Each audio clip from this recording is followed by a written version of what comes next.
Greetings, my friends. I want to thank you all for subscribing. I want to thank all of my channel members for supporting me in this endeavor to save pop culture. And if you are not subscribed, please consider supporting this channel. We need you. Thank you. Greetings, my friends. I am Dictor Van Doomcock, the future ruler of Earth, and I am here today to share with you some horrific rumors I have received about the plot of Indiana Jones 5. Why are they horrific, oh helmed one? They are horrific, Harvey, because I am a huge fan of Indiana Jones, and while some aspects of Indiana Jones 5 seem like they might be really cool if these rumors are true, it is the possible ending in particular that could ruin the character of Indiana Jones forever. Raiders of the Lost Ark is, to me, one of the greatest films ever written. No lie, I consider Raiders to be a flawless film, a masterpiece of narrative prestidigitation and directorial prowess, the likes of which have seldom been witnessed by human beings. My love of this film is boundless. The opening 10 minutes of Raiders have more moments of mind-blowing perfection than most movies do in their entirety. I actually recorded a full-length DVD commentary while watching Raiders, calling out every nuance, every intricacy of this ultimate adventure film. For example, the reveal of Indiana Jones is one of the greatest reveals in cinematic history. Only two other films compare, in my opinion.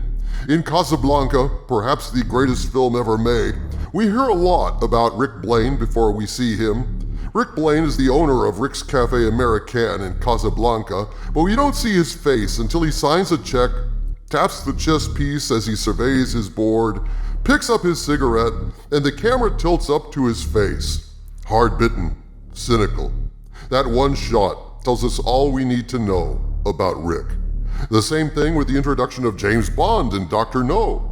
We hear him speaking at a baccarat table, but we don't see his face until the hot countess chick opposite him tells him, after he wins a big hand, "I admire your luck, mister." And we cut to his close-up, cigarette dangling from his mouth, suave as hell in his tux with an aura of mystery, danger, and romance on his face, and he replies, "Bond. James Bond." And the rest is history. Okay, we get it. You love Raiders. Now get to the rumors, savvy? Patience, young Jedi.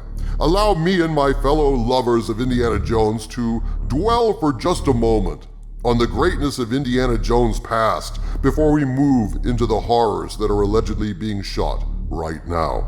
Allow us this last brief moment in the sun before I bring the bad news. In the tradition of those great introductions, I think the face reveal of Indiana Jones is the greatest of all time. Throughout the opening, Indiana Jones has only been seen from the back, moving relentlessly and confidently forward through the jungle in pursuit of his latest treasure. He pauses to look at a map, observed by his hired porters. Camera tracks in on one of his expedition members. He draws his gun, clicks the hammer back. Indy's head jerks just a little bit at the sound. Indy pulls his whip and snaps the gun out of the villain's hand. It falls to the rocks as it fires. The villain flees, and Indiana Jones emerges from the shadows into the light. And the look on his face tells us exactly the kind of man Indiana Jones is, without a single word of dialogue. Nothing needs to be said. This is pure cinema, conceptually perfect and executed with pure directorial genius. This is, in my opinion, Spielberg's masterpiece. There are no words to adequately express how much love I have for Raiders of the Lost Ark, and that's why hearing what they allegedly have planned for Indiana Jones 5 makes me feel like I took a kick in the guts. Damn, Doomcock, I gotta tell you, man, you're kinda spooking me, and I'm an eldritch abomination. Be afraid, Harvey Cthulhu. Be very afraid.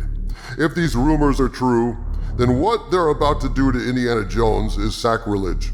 And just in case these rumors are true, I want to be sure and warn fans that what they may see if they go see this movie may ruin Indiana Jones forever.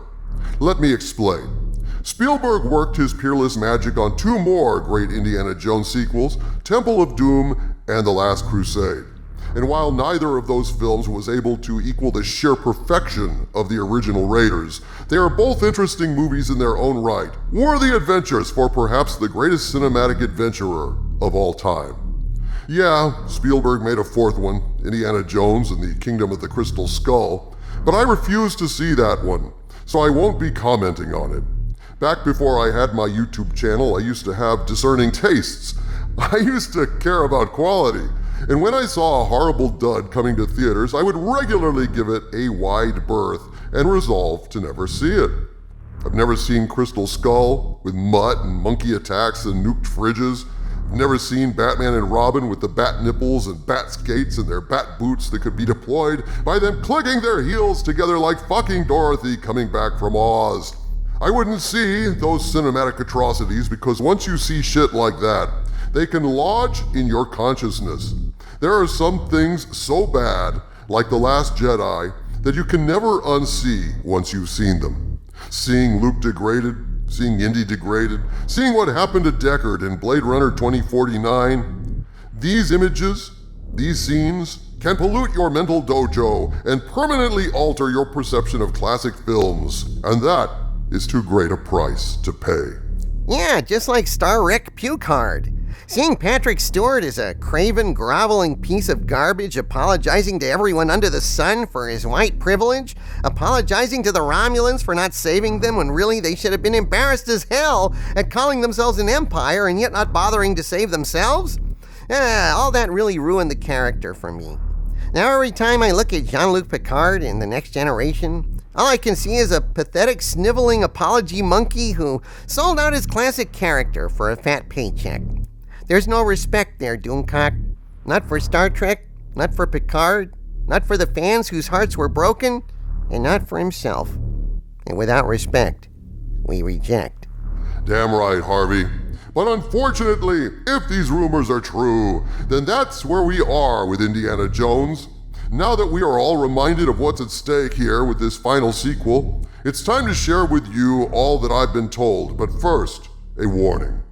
I absolutely cannot confirm that what I'm about to tell you is accurate, but I can give you background on the source and how I got this information and what I think about it. Now, this source contacted my Hollywood spies directly, which is odd. Usually, my Hollywood spies serve as agents for me, and they do one hell of a great job. They filter out as many cranks and phonies as they can. They check out backstories, try to confirm identities, cross-check rumors with known contacts we've worked with in the past. They do incredible work. They don't share everything they hear with me, protecting me and all of my viewers as best they can from reporting false information, hoaxes and whatnot. But sometimes, even with all the checking, they remain uncertain and tell me to proceed with reporting the information at my discretion. So in this case, a source contacted my Hollywood spies directly. This source is allegedly knowledgeable regarding the production of Indiana Jones 5, and to the best of their abilities, my spies have tentatively confirmed that this source is affiliated with the production, but this is not definitive. This source claims that there are going to be a lot of leaks emerging from this production. Why, you ask? I certainly did, and the reason we were given for the following leak is that allegedly, quote, there's a lot of Indy fans on the set, and they all hate what Kathleen Kennedy is going to do to Indy. It's bad, unquote. When my agents asked this source, how bad is it? The source asked if we'd like to hear the outline of the plot. We of course said yes. Now, if this was a movie I was actually looking forward to seeing, I would have said no because I'm selfish and this is something I want to see and I don't want to have it spoiled. But let's face facts. Steven Spielberg and George Lucas are Indiana Jones to me. And apparently Steven Spielberg saw this train wreck coming and quit the production before it went off the rails, and Lucas's involvement is minimal as far as I know, though I might be mistaken in that regard. But yeah, the question is, why did Spielberg run? Well, this may give us some insight into that. At this point, I would like to point out that what I'm about to tell you is information from a source claiming to be associated with the production. But since I absolutely cannot confirm any of what I'm about to tell you, and I have not seen a copy of the actual script, I am reporting this as unverified rumor, and I am telling you to take it with several heaping teaspoons of salt. I have no personal opinion on the veracity of this information, but I can tell you that after sitting on it for about a week, the more set photos that have leaked, the more credence I give this particular rumor. But bear in mind, this could certainly be disinformation designed to mislead or discredit me and my team. I have no opinion on this info. I am just reporting it as it is for you to make up your own mind. So this is what I've been told, and obviously if this is true, then there are some spoilers, though I'm not going to get super specific here. I'm going to try and be general, just touching on the highlights. Or lowlights, as the case may be. Precisely, Harvey. So at the start of the script, Indy is close to retirement from the college where he teaches. This is set in the 60s. This has been confirmed by Lucasfilm itself, and Phoebe Waller-Bridge is reportedly his teaching assistant. One day, some men show up in his office asking him about 3 artifacts that he found back in the day. They act like they are fans of Indy's, they get him to sign a pic of himself, and they leave. Phoebe Waller-Bridge overhears this conversation and asks Indy about these artifacts. He offers to go into the museum stacks and show her the pieces in question. While they are at the museum, the group of men show up. There's a fight, and they steal the 3 artifacts in question. Phoebe Waller-Bridge manages to shoot one of the men as they're escaping, to which Indy tells her beginner's luck. They pursue the men to some kind of Stonehenge-like structure.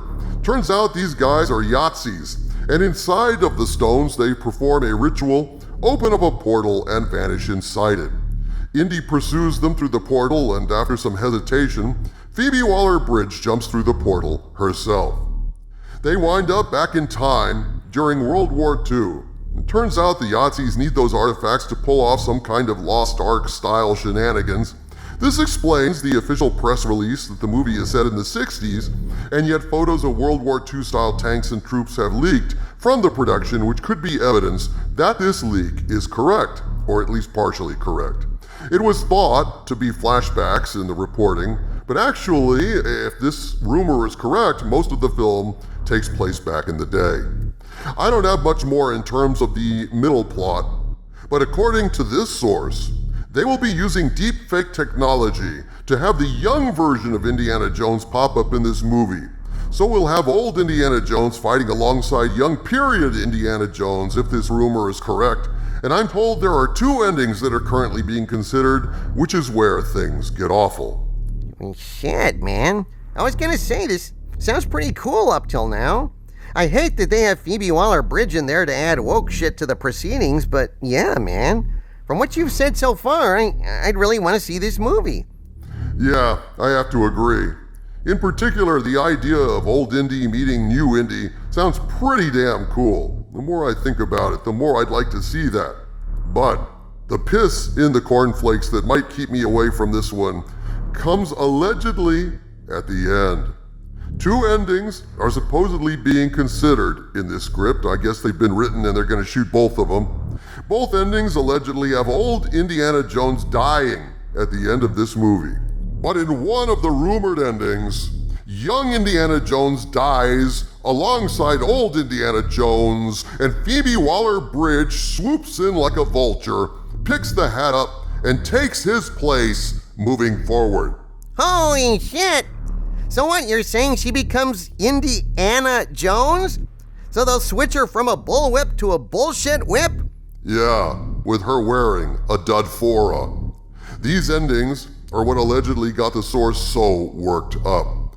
Now normally, I wouldn't believe this at all, but remember that Kathleen Kennedy is producing this film. So this is exactly the kind of man-hating, patriarchy-toppling woke bullshit that Kennedy loves. I mean, look at what they did to Luke, if you think she would hesitate to pull this off if she was allowed to.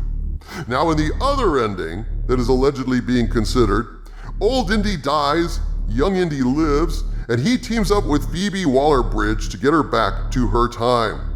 Regardless of which ending they wind up going with, if there's any truth to these rumors, an Indiana Jones TV series will pick up where this leaves off on Disney+. Folks, I don't know what to think about this latest round of rumors.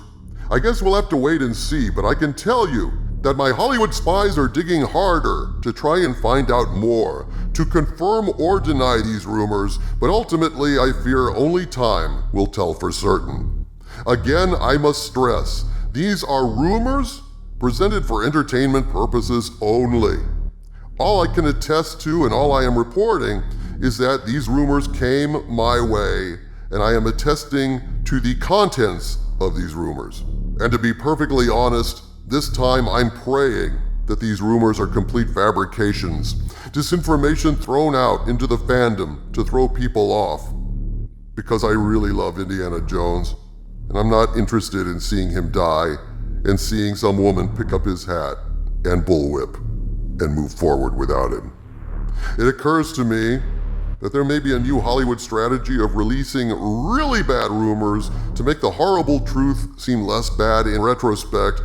But regardless, let's all pray that this is a load of hooey. From the center of the earth, this is Dictor Van Doomcock bidding you all, my friends, stay angry.